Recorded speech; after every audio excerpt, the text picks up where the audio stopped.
CNN, Netflix premieres a sitcom this week with the self-explanatory title Dad Stop Embarrassing Me, which stars Jamie Foxx and is inspired and produced by his daughter, Corinne Foxx.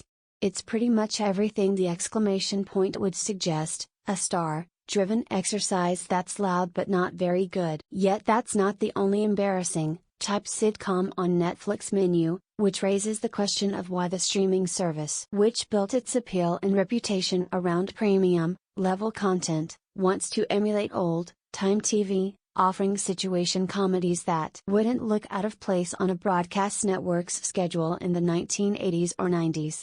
The short answer is that Netflix, once the alternative to the TV establishment, has, with its expansion into more than 200 million homes globally, become the establishment. And as it grows, the service seems determined to provide something for everyone. In the last few months, Netflix formulaic multi-camera sitcoms have included The Crew, an office comedy starring Kevin James, the King of Queens, about a NASCAR racing team, and Country Comfort, basically a modern version of The Sound of Music, only with Katharine McPhee as the country-singing nanny to a bunch of kids, in the employ of a widowed cowboy type, Eddie Cibrian. Still to come in May, meanwhile, is The Upshaws, starring Mike Epps, Kim Fields and Wanda Sykes, who is also a co-creator of the show, a conventional sitcom format that weaves in bluer language, with Epps as a mechanic with kids of various ages. In a sense, the streaming service's appetite for sitcoms dovetails with its efforts to cater to different programming tastes and demographic segments, while complementing its library of older series. In addition to the revival Fuller House, the roster of traditional-style sitcoms includes Mr. Iglesias, Alexa Katie, Family Reunion and The Ranch. Netflix executives have noted that adding multi-camera comedies reflects a natural extension of its subscriber growth. Such comfort food shows also meet the goal of zigging where much of the television industry has zagged, with even major networks having shifted in recent years to favor a single-camera format, with the notable exception of CBS.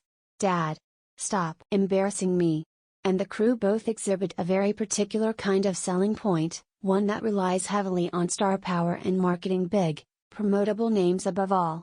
For actors like Fox and James, producing and starring in a sitcom represents a relatively low-demand way in terms of the time commitment involved, a benefit that can trump the familiarity of the material. In Fox's case, Dad Stop Embarrassing Me also has the advantage of being a family affair. In the press notes, Fox, who recently starred in the Netflix movie Project Power and signed to play Mike Tyson in a limited series, contrasted his return to TV comedy with movies, saying, "You could do a movie and it's so many people involved and it comes out and you're like, man, that ain't what they said it was gonna look like." So, the process is just different.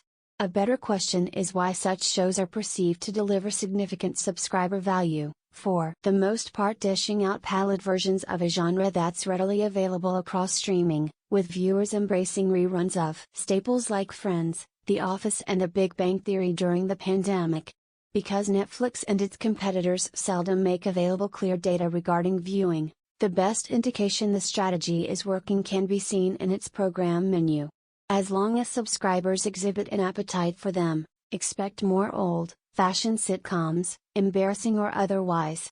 Dad Stop Embarrassing Me premieres April 14 on Netflix.